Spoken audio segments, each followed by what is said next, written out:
people should just realize that I'm not going to have any sympathy for any of those things, when someone says it's difficult, because there is a lot of things in life that are difficult.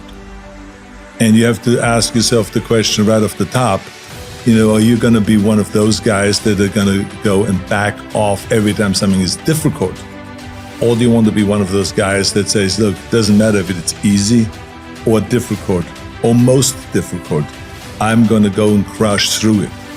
That's me. That's the person that I want to be, and I'm going to prove it to myself, and I'm going to prove it to the rest of the world. So yeah, there are certain things that are difficult. It's difficult for people to have a routine, but they just have to go and do that, and they should just work on it, where they go and say, do something very simple. I'm going to go and get up every morning at, let's say, an hour early, before they normally get up, and just work on that. And then the next time they work on it and say, okay, I'm going to get up early, and I'm going to go and make my coffee or my tea or whatever, and I'm going to read papers, even though maybe I haven't read the paper yet in the last 10 years. Just add that to you, and don't even ask about it, should or should I not. That's the key thing about the routine, is that you don't ask yourself, should I or shouldn't I? You just do it. In order to be complete, and that's when you really have a 100% chance at being successful.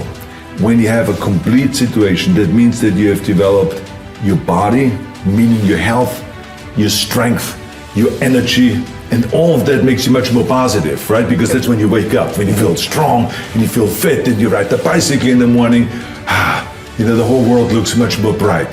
So the training of the body, extremely important. The training of the mind, extremely important. That's why I say to people, you got to educate yourself, you got to read something every day, you got to learn a new language, you got to just always improve and look at what can you do to improve your business or your life in general. So to develop the mind, and then to develop the spiritual side and the soul, extremely important also. So if we put those three things together, we have total completion. And this is why the physical training, and I'm not talking about wanting to win Mr. Olympia, no. We're talking about just take some light weights and do your reps. Pump up the body, and get some blood in there. Then go and run. Go and run the stairs. Go and exercise. Go to a yoga class. Do some weight training. Or when you have kids, go out and play sports. Go football playing and go soccer playing and tennis playing and this, whatever you can. That is what creates kind of life in you, and therefore more enthusiasm, and you have a much more positive outlook in life. The bottom line is that you can train any time of the day. We learned that very quickly. And so I kind of continued on with the tradition. I did 2 hours of working out in the morning and then 2 hours in the evening. And that routine was automatic. I didn't even think about it. My entire time in my bodybuilding career, I always trained twice a day, and never ever did I ask myself the question, should I go today and do the evening training? Or should I get up in the morning? I always got up at 5, 6 o'clock, always, and at 7 o'clock I worked out. The bigger your goals are, and the more outrageous they are, or especially if someone else has never done it, then the people will always say, this is crazy, this will never happen, you cannot do that, it's impossible, and all those things. And so, we have heard all the naysayers and everything like that, and you just cannot pay any attention to that, because it's just the way it is. And so I always feel like, if I can see it, and if I can believe it, then I can achieve it. I have a routine which basically means they do something where you don't have to think much, if at all. Like, I believe that routines are very important. It's kind of like the foundation, like to a house or to a building or to anything. So that means that if I get up in the morning, part of my routine is to get up in the morning at, let's say, 5 o'clock. Then I make my coffee, I feed the animals, I go and read the paper, go through my iPad, see if there are any important messages. So that's part of the routine. I don't even think about that. Part of the routine is that I have my bike already mounted on the back of my car. I drive down and then take it off and I ride with the bike to the gym in the morning around 6 o'clock or so. Then I go to the gym and I work out 45 minutes to an hour, so that's also routine. It's always kind of the same thing, to do arms and deltoids one day, and the next day I do chest and back, and calves and all this stuff I do every day, and form a little bit, and abs, of course, every day. And then it repeats itself. And I do this the whole week. And then what is also routine is that at night, I do some extra cardiovascular work before I have dinner. So I go in my home gym here, I go upstairs and go for half an hour and do the arm cycle, or the treadmill, or the life cycle, or something like that is cardiovascular.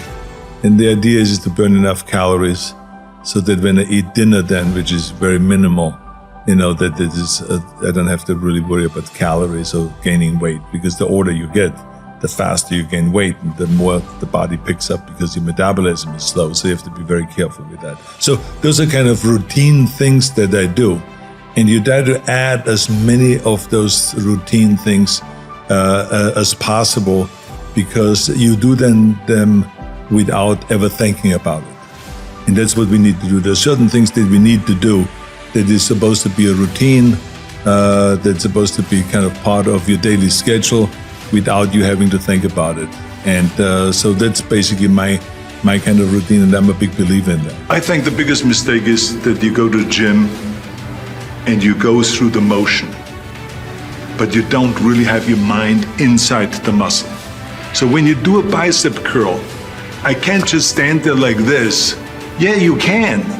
I've seen the guys training with me also 4 hours a day, 5 hours a day, but they look like shit. And why did they look like shit? It's because they didn't concentrate. They did the same exercise, but they stood like this and they looked sideways, kind of like they were bored, because they didn't even know why they were training. They were not inside that bicep or inside that lat when you do the rowing and you pull back and you flex the upper back and the center back, and then you let it down and you stretch it and you think about that the wing is coming out now, or like a curtain is opening up. We always thought about the curtain, right? This is when we did our lat spread. So you got to think about those things. When you do calf raises, and I do my donkey calf raises, I got to be inside the calves and to make them split, to make them open up when those guys sit on top of it. First 3 guys, then I have 1 guy jump off, and with 2 guys, then I have another guy jump off, and then there's 1 guy left on my back sitting and doing donkey raises. Some people looked at this and this guy's doing some kinky singing. But anyway, there was something else. It was the strangers, they didn't know what we were doing. But I tell you got to be inside the muscle. The same is when you do chest. I mean, when I'm finished with the bench press, immediately I step in front of the mirror and I flex. I hit the shot. I want to see everything, how it works, right? And the same is with the cable crosses. When you do afterwards cable crosses, I want to always see what happens. Because I was so enthusiastic about, achieving my vision and turning my vision into reality, and winning one championship after the next, there was always excitement and enthusiasm there. So when I went into the gym, I put my gym bag down and I immediately attacked the weights. There was many times we started out by doing maybe 3, 4, 5 minutes of ab work in the beginning to warm up, to do maybe 500 Roman chair sit-ups or something like that to warm up, and then we got right into it, or we go right into the whole thing. But it was right away, warm-up set, then the next weight up, boom, boom, all the way to the top until you just can't do it. And supersetting, everything was always supersetting, and 3 pump sets and 4 sets in a row, 5 sets in a row. So it really changed on what exercise we did, but it was always all out. And like I said, the training partner was always responsible to challenge you at all times. So that was the thing. I challenged my training partners, if it was Frank Zane, if it was Dave Draper, if it was Sergio Oliva, whoever the training partner was in any given moment, we challenged each other kind of in a fun way, but there was challenge there so that you don't slack off, so you don't give yourself a break.